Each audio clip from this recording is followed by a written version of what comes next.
Hello children. Now we will start the chapter 2 of your book, Microorganisms, Friends and Foes.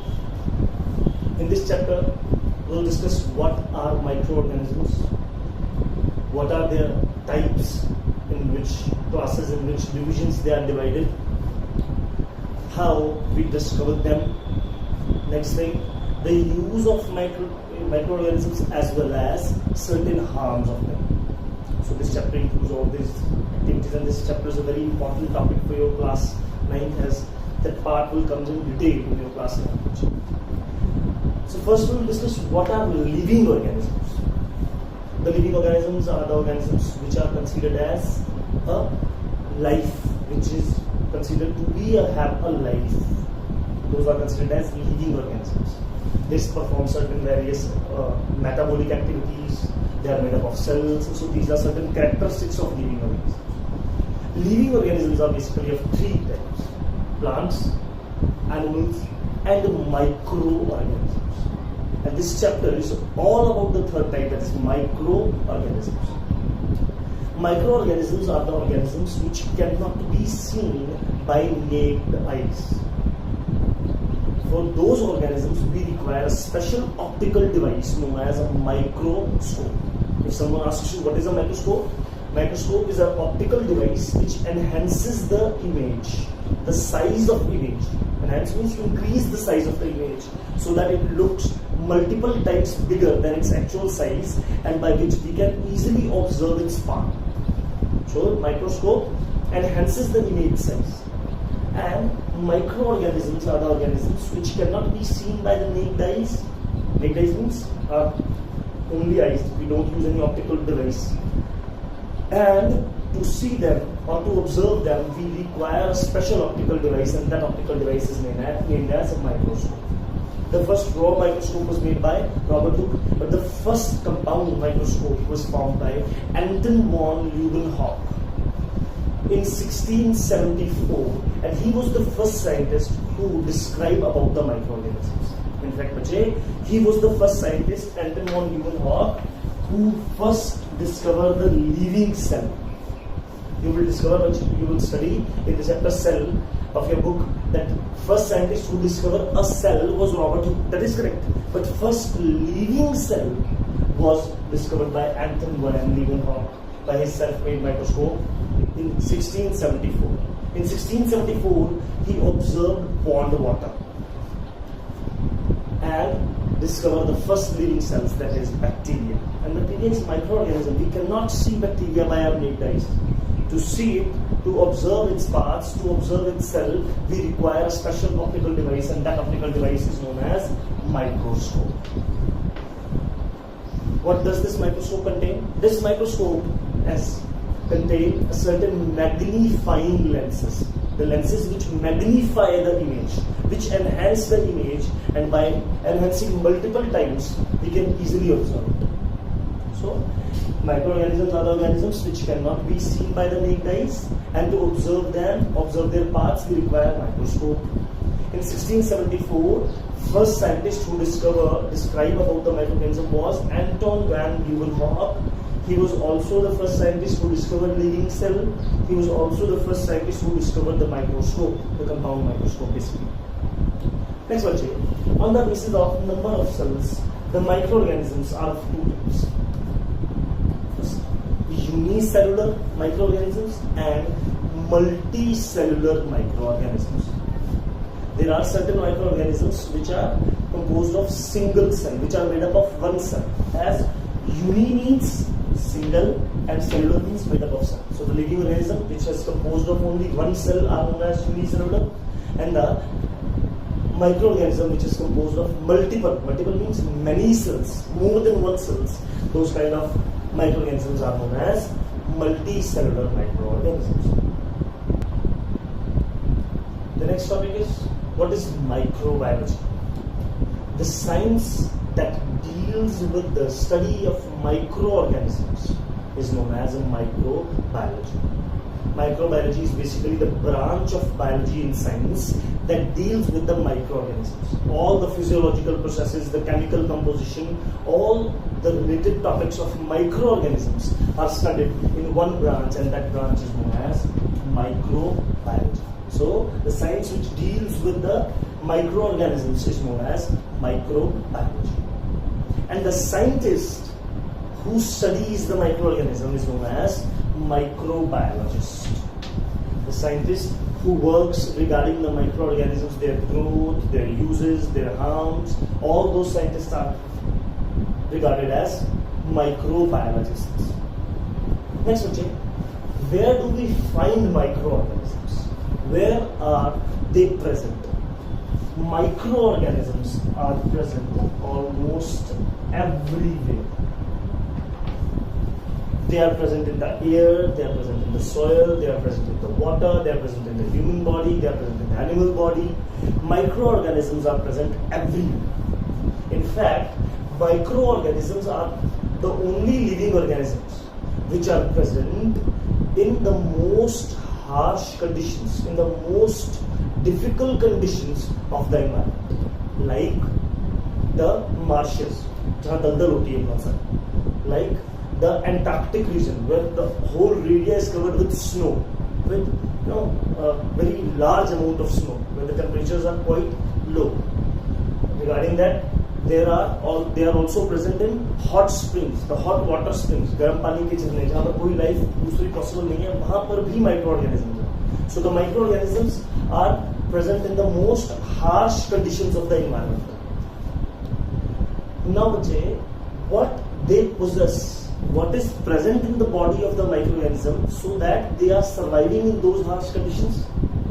They possess a triple layer protective covering known as cyst. Cyst is basically a covering which is present over the microorganisms. Cyst is a triple layer protective covering which protects the microorganisms from the harsh conditions, from the harsh environments of the earth. That is the reason why they are surviving in the most harsh, most unfavorable conditions of the planet Earth.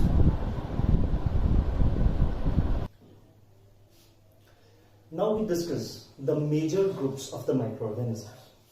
Microorganisms are studied in the basic 5 major groups. The first one is bacteria. Bacteria is a plural word, and the singular of the bacteria is bacterium. Second, viruses. The singular is virus. Third, fungi, which the singular of the fungi is fungus. Fourth group is algae. The singular of algae is alga. And the fifth and the last group is protozoa. The singular of protozoa is protozoan. So these are the 5 major groups which we are going to discuss in this chapter. But before studying these groups, we discuss certain terms before that. The first term is autotrophic mode of nutrition.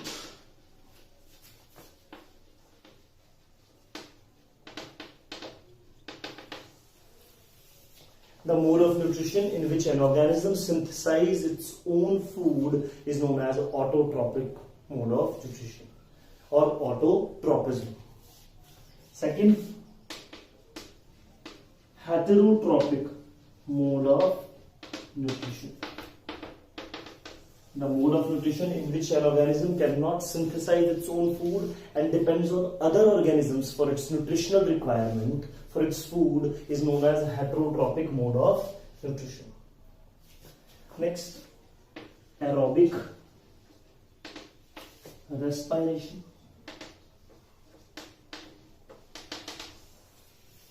Aerobic means air. Air means oxygen. We are discussing in class 7 what is respiration. The oxidation of food to produce energy is known as respiration. The respiration is of 2 types. One is aerobic, the respiration which occurs in the presence of oxygen, in the presence of air, is known as aerobic. And the other one is anaerobic. Anaerobic means the respiration which occurs in the absence of air. is known as anaerobic respiration. So the mode of respiration in which air or oxygen is necessary is known as aerobic respiration, and the mode of respiration in which no air is used or no air is required is known as anaerobic respiration. The organisms which perform aerobic respiration are known as aerobes. The organisms, microorganisms, which use aerobic respiration, which use air or oxygen to burn its food, are known as aerobes, whereas the organisms which shows anaerobic respiration are known as anaerobes.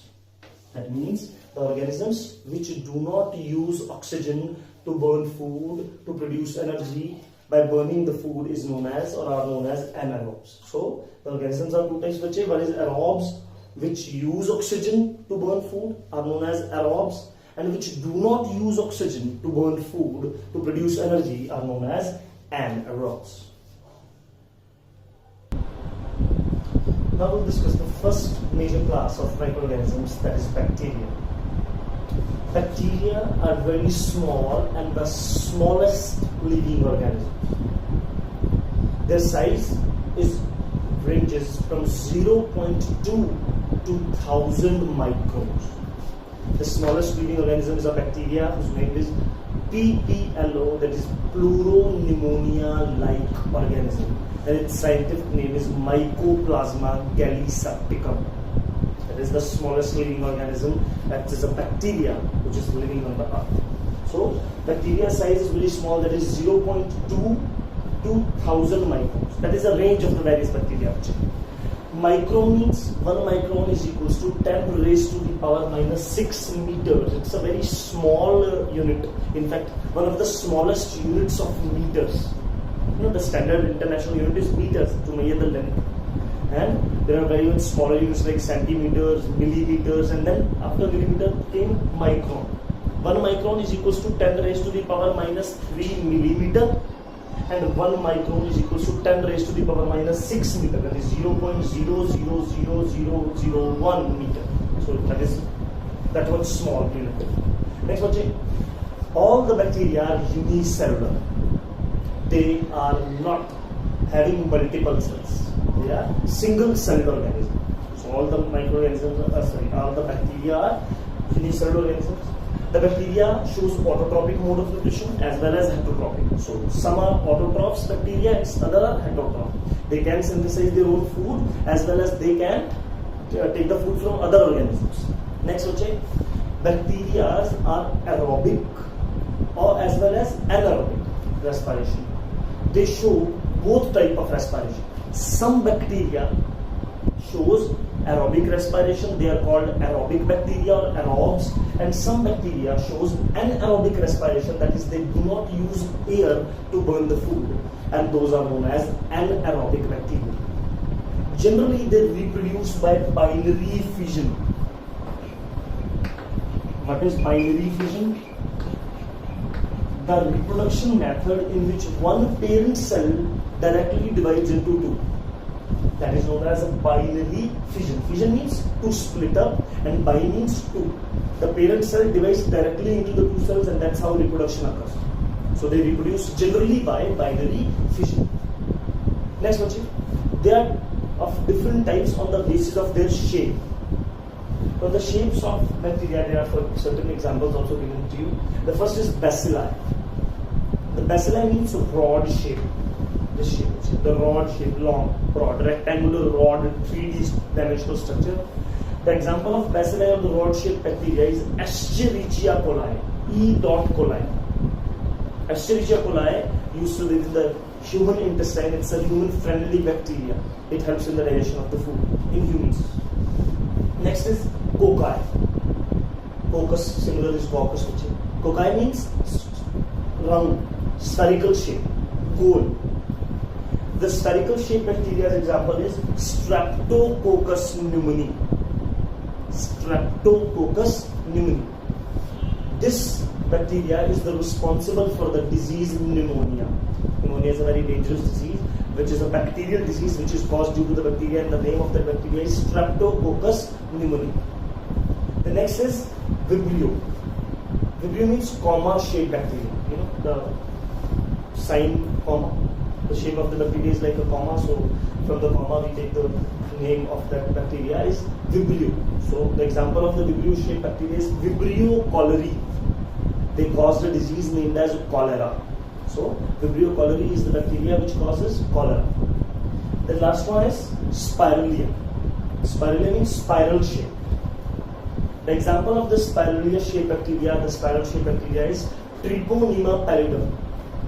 Treponema pallidum is a bacteria which causes a disease named as sleeping sickness. So these are certain examples of various bacteria on the basis of their shapes. In 1 gram of soil, in total 1 gram of garden soil, there are approximately 100 million bacteria are present. And in our human intestine, or in the intestine of the various cows, approximately 500 million bacteria are present. And along with that, 500 million bacteria are present in the dead scalp of our cells, dead scalp of our hair cells. You know, our scalp, the portion where the hair are present, in that also a large number of bacteria are present. That is why usually they say that the people who has a beard are more prone of the bacterial infection, because bacteria used to live in the scalp of the hair. Next thing, the bacteria which lives in the human intestine as well as in the intestine of certain other animals like cattle, cows and buffaloes, they help in the digestion. Some bacteria in the human intestine used to form vitamin B complexes, which helps in the digestion of food. You must have heard about the drink known as Yakult. Yakult helps in increasing the number of bacteria in our intestine, and that bacteria are useful to us. Those bacteria are useful in digestion of the food. So these are certain facts about the bacteria. Next major group which we are going to discuss is viruses. Viruses, term taken from virus. Virus means the poisonous liquid. Viruses are the smallest microorganisms, but still the smallest living organism is not virus. Microorganism जो सबसे छोटे हैं वो viruses हैं, but फिर भी viruses सबसे छोटे लिविंग ऑर्गेनिजम्स नहीं हैं, क्योंकि viruses are considered as living as well as non living. Viruses living भी माने जाते हैं और non living. They show the characters of living organisms as well as non living organisms. As viruses do not reproduce, viruses do not grow. These are the characteristics of non-living things. Non-living things do not grow internally. Non-living things do not reproduce. So like that, viruses also do not reproduce as well as they do not grow. But viruses has a nuclear material. What is the nuclear material?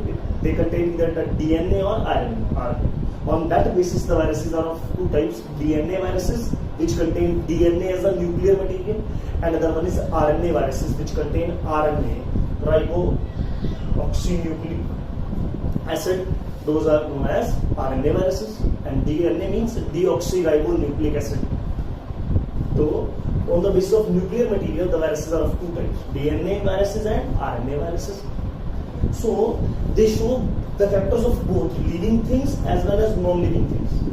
That is why viruses are also considered as a connecting link between living and non-living things.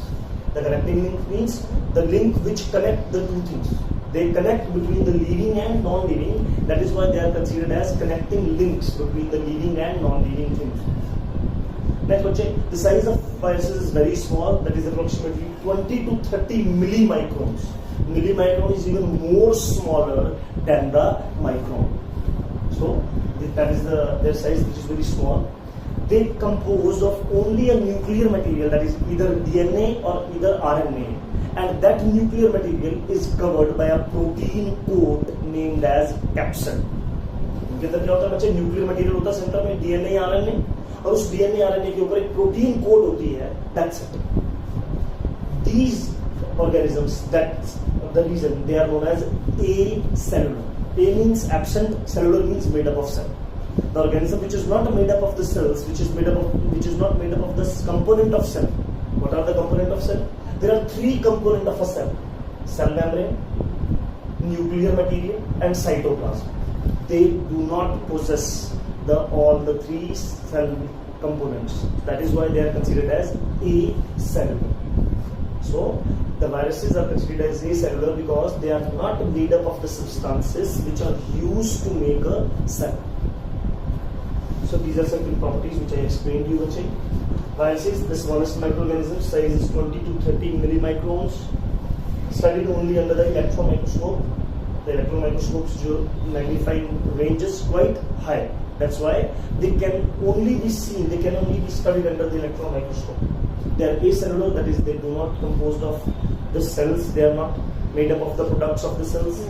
Small nuclear material wrapped in a protein coat, and that protein coat is known as capsid. They shows the characteristics of both living organism and living organism characteristic they have a nuclear material, that is either they have a DNA or RNA, and non-living characteristics that they do not reproduce, they do not grow. They are considered as a connecting link between the living and the non-living things. The example of the viruses is vaccinia virus, HIV, human immunodeficiency virus which cause AIDS, rabies virus which cause rabies, the COVID-19 virus which causes a disease corona. So these are the various kinds of viruses which cause the particular kind of diseases.